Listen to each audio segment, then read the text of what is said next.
memang banyak sekali, bukan banyak sekali. Sejak saya praktek tahun 92 sampai sekarang saya udah periksa ribuan orang.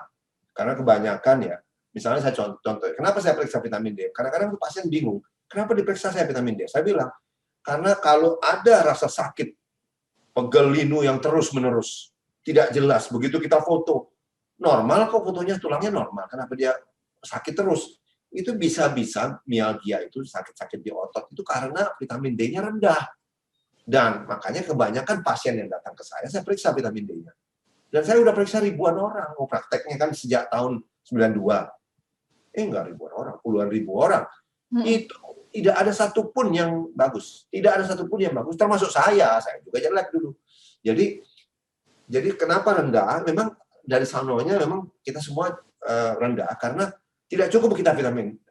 Sumber utamanya itu matahari. Kurang lah, semua kurang. Apalagi sekarang zaman modern, orang kan dulu yang kakek moyang kita mungkin lebih banyak vitamin D-nya karena masih naik sepeda, masih kerja outdoor. Sekarang kan di dalam ruang AC semua. Jadi naik mobil, kapan kena mataharinya kan gitu. Malah matahari dihindari. Udah gitu tahun 80 90-an itu semua lagi in tuh sunblock, sunscreen, makin top, makin tebal, makin bagus. Ya habislah vitamin D kan. Nah, jadi sumbernya kurang. Kemudian ternyata walaupun bukan sumbernya kurang, ada hal-hal yang menyebabkan vitamin D kita turun secara otomatis. Apa itu? Jadi ada kondisi yang menyebabkan vitamin D turun, ada obat-obatan yang menyebabkan vitamin D turun. Nah ini, apa yang menyebabkan vitamin D turun? Ini paling sering, stres. Nah, kalau kerja, kalau orang Jawa bilang, Surabaya bilang, ojo ngoyo, jangan ngotot, banting tulang, itu stres. Itu stres fisik, stres mental, itu vitamin D Anda hancur. Stres.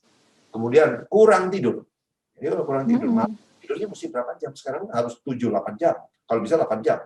Gitu ya. Jadi kalau kurang, vitamin D turun. Terus apa lagi? Smoking, rokok, vitamin D turun.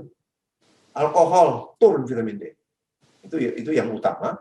Kemudian kalau dari obat-obatan, yang paling banyak diminum sekarang, terutama pada orang-orang yang sudah berumur, obat statin, obat kolesterol, obat anti kolesterol, itu menurunkan vitamin D. Terus obat anti hipertensi, obat darah tinggi, tertentu kan obat darah tinggi itu ada golongannya ya. Yang menurunkan itu golongan diuretika dan golongan calcium channel blocker. Ini banyak sekali yang pakai calcium channel blocker. Ya, itu menurunkan vitamin D Anda.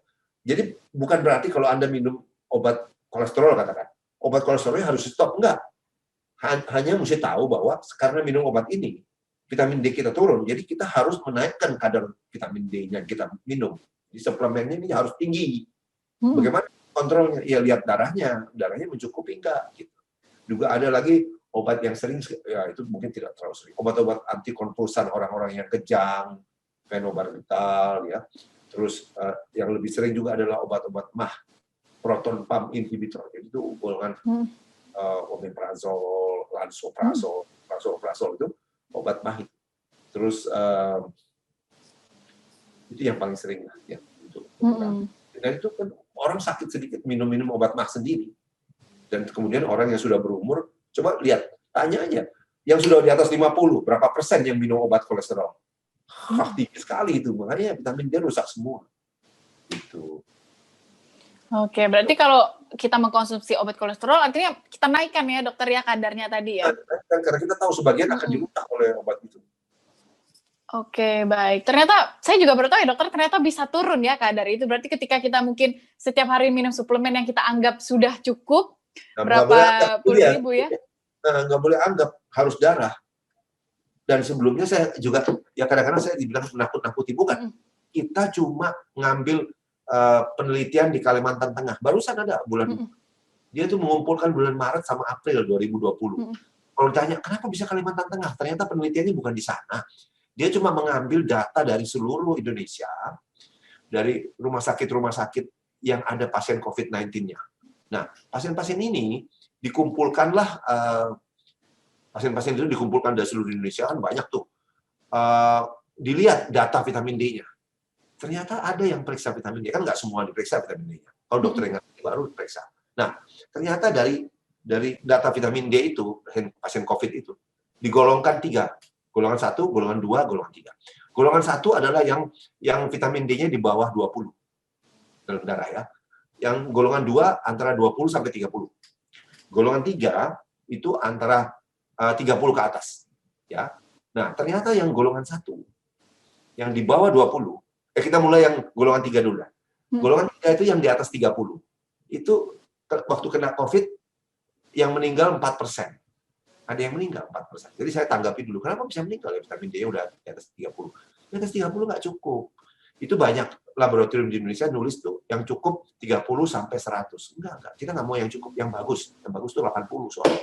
Nah, kembali ke tadi ya. Ini golongan yang ketiga nih, yang kadarnya di atas 30, dia meninggal 4%. Nah, golongan kedua, yang kadarnya antara 20 sampai 30, itu meninggal 88%. Bandingkan. Betapa banyaknya bedanya. Nah, lebih parah lagi yang golongan 1. Golongan 1 ini yang darahnya vitamin D-nya tuh cuma di bawah 20, katakan 16, 12. Banyak loh pasien saya begitu. Ada yang cuma 8, 10. Nah, pasien ini kalau kena COVID, 99% meninggal. Hampir semua meninggal. Itu pentingnya vitamin D. Jadi vitamin D naikkanlah. Nah, itu juga ada kaitannya dengan penelitian 2 dokter itu, Profesor Meltzer di Chicago dan Michael Holick di Boston. Michael Holick bilang, kalau itu kamu tinggi, bagus, maka kemungkinan kena COVID turun 54%. Oke. Sebaliknya, di Prof. David Meltzer yang dari Chicago itu bilang, kalau kamu rendah, kemungkinan kena COVID naik 77%.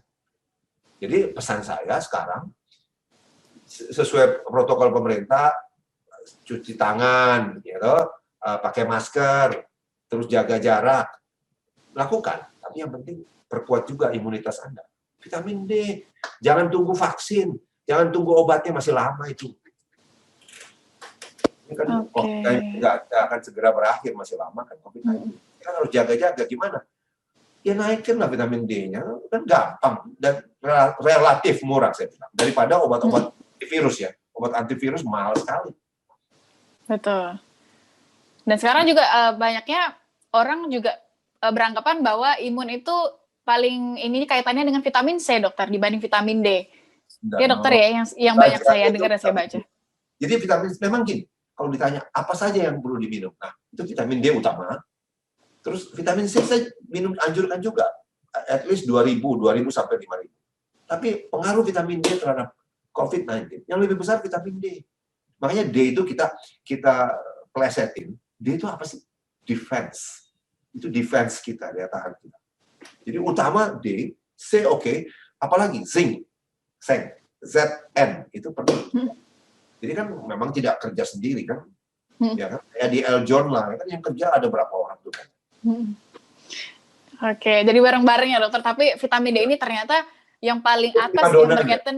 Prima dona udah lah. Oke. Bahkan untuk COVID-19 sekarang ternyata vitamin D ya dokter ya, di mana yang paling besar, paling tinggi imunnya. Paling tinggi nilainya.